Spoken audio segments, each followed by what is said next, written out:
All right. This video here, Alan and I are going to talk about the very, very controversial decision by Doug Peterson and the Eagles. We decided to do a YouTube exclusive for this one because we're recording Tuesday, and by the time the actual podcast comes out on Friday, it might be kind of old news, and there's so much that we got to preview. We figured let's just do this combination of both of our ideas, Alan, with this one. Let me lead you off first because I have a lot I want to say.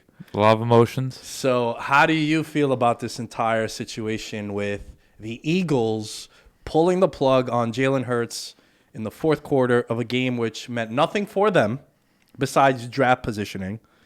And it was very important for the New York Giants and the Giants fans, i.e. your boy. Big issue that I have is just Nate Sudfeld is someone that they have zero investment when it comes to developing.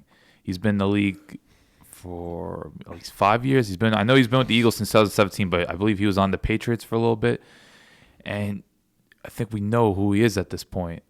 Why at this moment would you decide to, let's bring him in for like a quarter? If you really wanted to see what you could get at Sudfeld, why not play him the whole game? Like, why make it out to believe like you're going to play competitive for 3 quarters and then one score game, just decide to pull the plug? Especially on someone, Jalen Hurts, that you decide you're going to trade, you're going to draft second round pick. You're going to invest a second round pick in Jalen Hurts, and which was a little like questionable at the time because Wentz contract. Okay, we're building up towards Wentz. We're ready to make our franchise. He's our franchise guy, and now clearly that's gone off the rails. And now we have Hurts. It's just I don't know what the long term strategy is here. Why not continue to give Hurts all the exposure he could get? He needs to get every rep possible. I thought he was functional again. Obviously, ejected life into him against Green Bay because that Green Bay game was just deplorable on so many levels.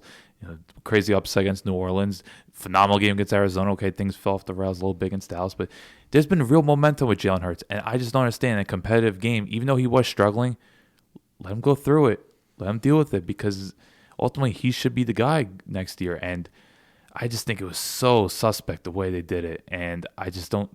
Everyone's talking about developing Nate Sudfeld. There is no development. We know who he is at this point. So that's my whole biggest issue with it. If you really wanted to tank, you shouldn't even play Jalen Hurts. So there's a lot to digest with what you just said. I agree with you. You spend a second round pick on Jalen Hurts. That's the exact guy that you should want to get reps and evaluate, especially with no preseason, the limited time that he's had an exposure in a game scenario. That's number one. Number two, Nate Sudfeld looked terrified to just be in shotgun.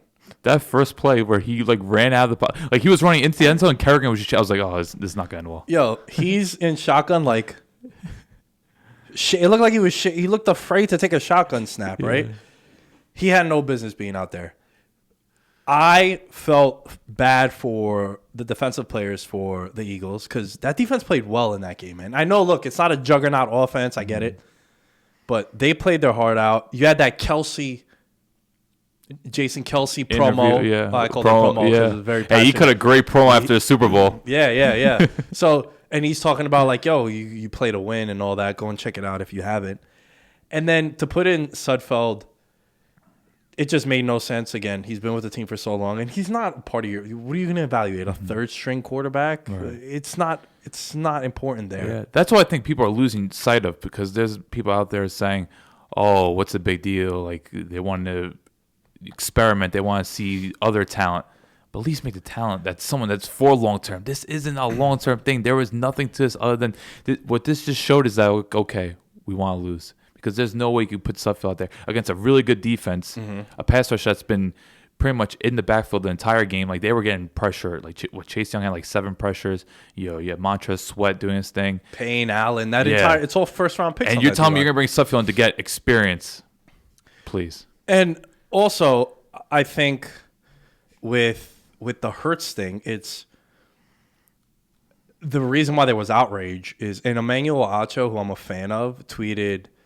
He quote tweeted Joe Judge's post year, that annual press conference, and he was like, "Let's see if he keeps the same energy when the Giants have clinched Week 17 division and he gives the ball to Saquon Barkley 32 times." It's like, no, in that scenario, I don't think the Giants even play Saquon Barkley. No. That's where I think people got outraged because if you were to play Jalen Hurts for a drive or two, or even a half, you'd be like, all right, man, you treat it like a preseason. I get it, right? Or if you weren't going to play Jalen Hurts from the beginning, I don't think it was going to be this kind of outrage. But when you do it in the fourth quarter, in a 3-point game, after you just went for it on 4th down too, where you're sort of telling people that you want to actually win the game. It was a very aggressive. I didn't agree with the decision, but I mean, Doug Pearson's good. Doug Pearson. As a Giants fan, I was like, man, I kind of wish they kicked a field goal there. And then after when they pull Hurts, I'm like, oh my god, I wish they kicked a field goal there. So that's how I feel about that. They go from the 9th pick to the 6th pick, also by losing this game. I want to bring it now to the Giants before we wrap up this conversation. Dude, I live my life this way across the board. Don't trip over what you can't control. Yeah, absolutely. The Giants have no one to blame but themselves. I hate scenarios, bro, in anything when I have to count on someone else for me to be successful or for me to get to where I want to get to. I need to bank on someone else doing their job. Does that make sense what I'm saying? Yeah. Like, especially in sports, right? Like, oh, you know what?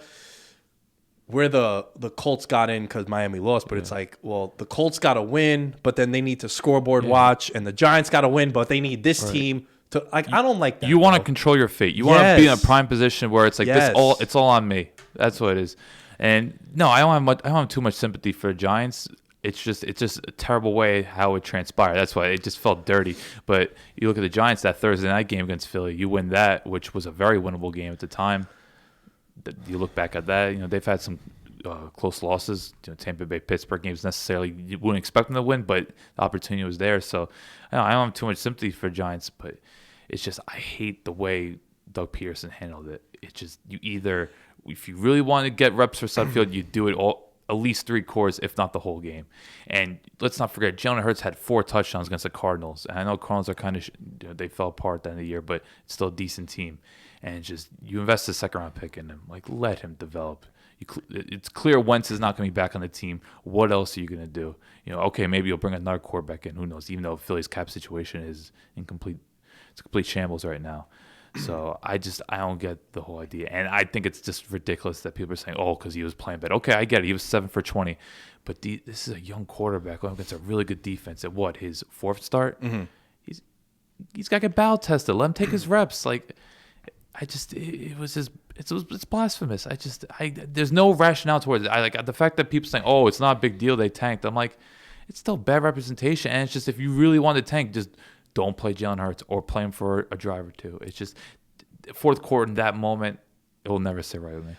And also, the thing that really pissed me off the most is, dude, don't insult my intelligence. I think I'm a very rational and objective fan, and I'm pretty confident that I know football and I can watch it and understand it really well. And when he comes out and he tells Mike Garafolo, "I was coaching to win," it's like, bro, you're insulting my intelligence as a human. Gives the Giants more fuel. Yeah, dude. Yeah. Like, come on, that's just insulting to any football fan out there. Sudfeld, he looked afraid to take snaps. I don't care that they pulled Hurts. Right. I'm more upset the Giants. Like I said before, they didn't take care of their own business. Evan Ingram against the Eagles in that Thursday night football game, that 3rd down, and one of the best throws Daniel Jones has ever made, right in the breadbasket. And I mean, shit, Evan Ingram's going to be a free agent. He's going to want a new contract. And if I'm the Giants, the first thing I'm doing is I'm going, hey, you want a new contract? All right, look, let's pull up this reel right here. Oh, you made the Pro Bowl. Okay, here's 19 drops that could have been first downs or clutch game clinching plays that you just. And you look at what Leonard Williams did this year. It's like, oh, that should be the priority. Oh my God, they're gonna pay him. How much do you think they're gonna pay him now? I don't know, but he kind of deserves it. He does. Yeah, look, he shut me up. I gotta say, and yo, if you think about it, like what they gave up for him, not that bad. Let's not get too I know. I'm just saying, like, what's about made priority. But are there any other Giant losses that were like? Because the Philly one that comes to mind the most when it comes to like close losses. The worst loss of the year. The absolute no-show to the Niners with the JV team that they had. Oh, well, that's when no one had expectations. Nah, I know, but obviously now looking back at it, but the Niners are coming off a game where they had just played the Jets and all they did was bitch and moan about the field turf. Right. And then they go ahead and they play the Giants. I get it. With a JV team and you can also look at the Dallas one. The Dallas one, the Browns no-show. I know Colt McCoy is in there, but then on the flip side, you're like, well, Colt McCoy went into Seattle and beat them. Right.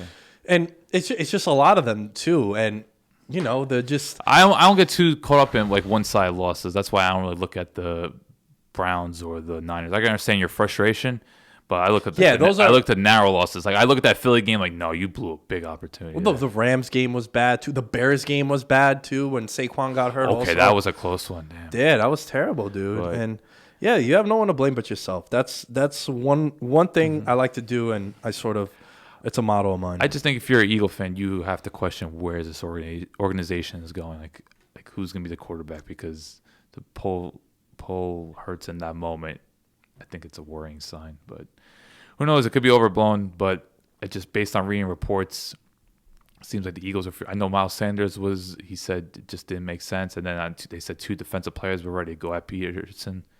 So that locker room, there are a lot of veterans there, so they're gonna have a lot of explaining to do. And I'm still a little surprised Pearson's being brought back, but I guess since it's not far removed from that Super Bowl run, look, they made the playoffs past couple of years prior to, even though last year was just that division was really bad. I guess they gotta give him one more opportunity, but he's gonna have a lot. I think there's no hot seat that's bigger than his right now. Him and Cliff Kingsbury.